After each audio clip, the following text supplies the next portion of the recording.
Mélo, un film de 1932 de Paul Zinner, d'après la pièce de théâtre d'Henri Bernstein, avec dans les rôles principaux Gaby Morley, Maria Fromet, Pierre Blanchard, Victor Franssen. Le sujet: une jeune femme, Gaby Morley, qui ne peut choisir entre la passion et l'amour qui l'attache à son amant, Victor Franssen, et la tendresse qu'elle voue toujours à son mari, Pierre Blanchard, cherche refuge dans la mort.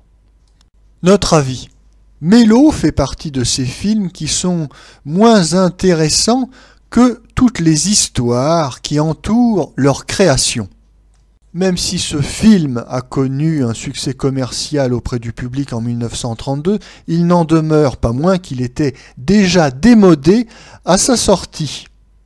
La mise en scène de Paul Zinner est assez terne, assez froide, il n'y a aucune émotion crédible qui atteint le spectateur, aucun élément de vérité pour l'émouvoir, et ça n'est pas certains effets de style prétentieux et une mise en scène par moments maniérée qui sauve le récit. Oui, nous sommes dans du vulgaire théâtre filmé et nous n'avons même pas la force de la captation en direct de ce genre de spectacle. Non, comme dit Sacha Guitry, c'est du théâtre en conserve. Ce film ne souffre pas que d'une réalisation guindée et conventionnelle, il souffre également du sujet même de la pièce, qui est assez ennuyeux. Nous sommes en plein mélo caricatural. Et le jeu des acteurs n'arrange rien. On sent Gaby Morley, Pierre Blanchard et Victor Franssen assez distants vis-à-vis du public.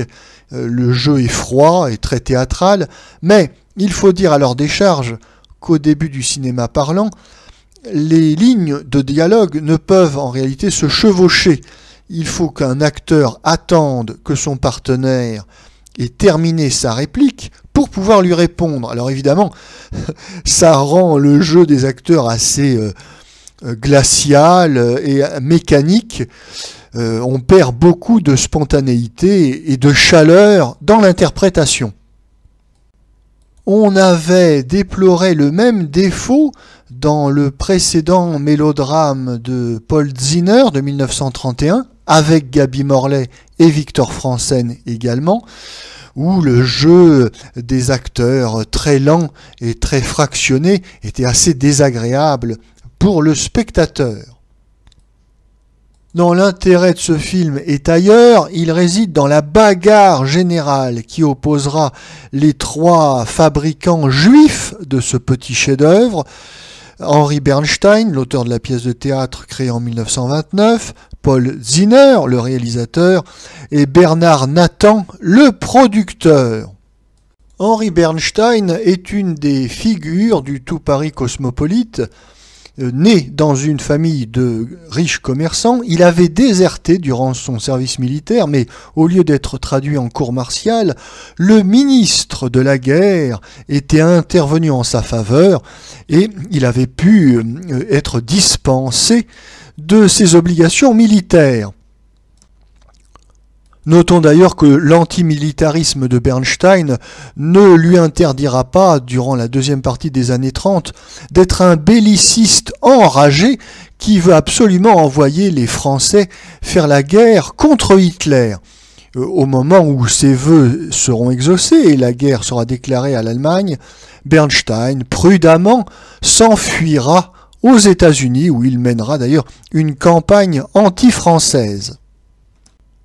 Jusqu'en 1932, Bernstein s'était toujours refusé à laisser adapter ses pièces de théâtre à l'écran, mais le gros chèque de Bernard Nathan, de 240 000 francs, le convainc et on confie donc cette adaptation au réalisateur Paul Zinner.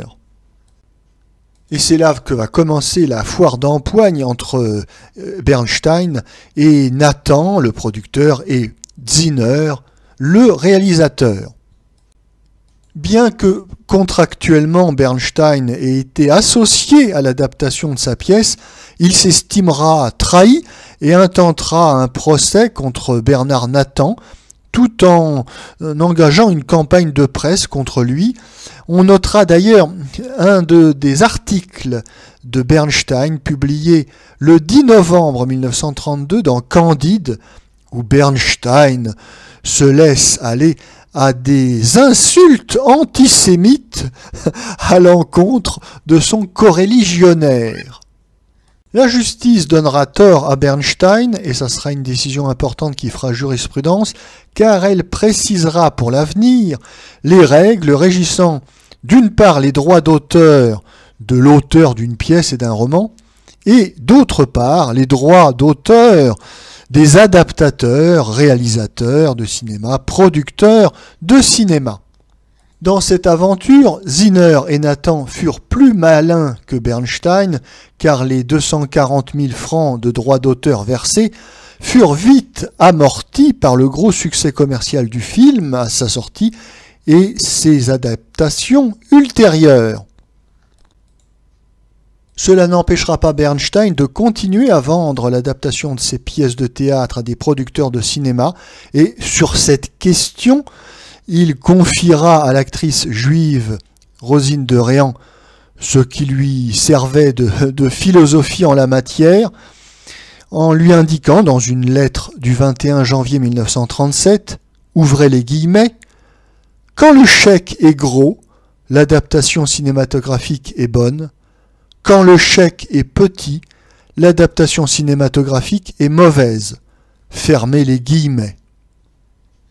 En 1986, Alain Resnais adaptera une nouvelle fois au cinéma Mélo, mais malheureusement pour lui, Bernstein ne touchera pas un seul centime, car il était mort en 1953.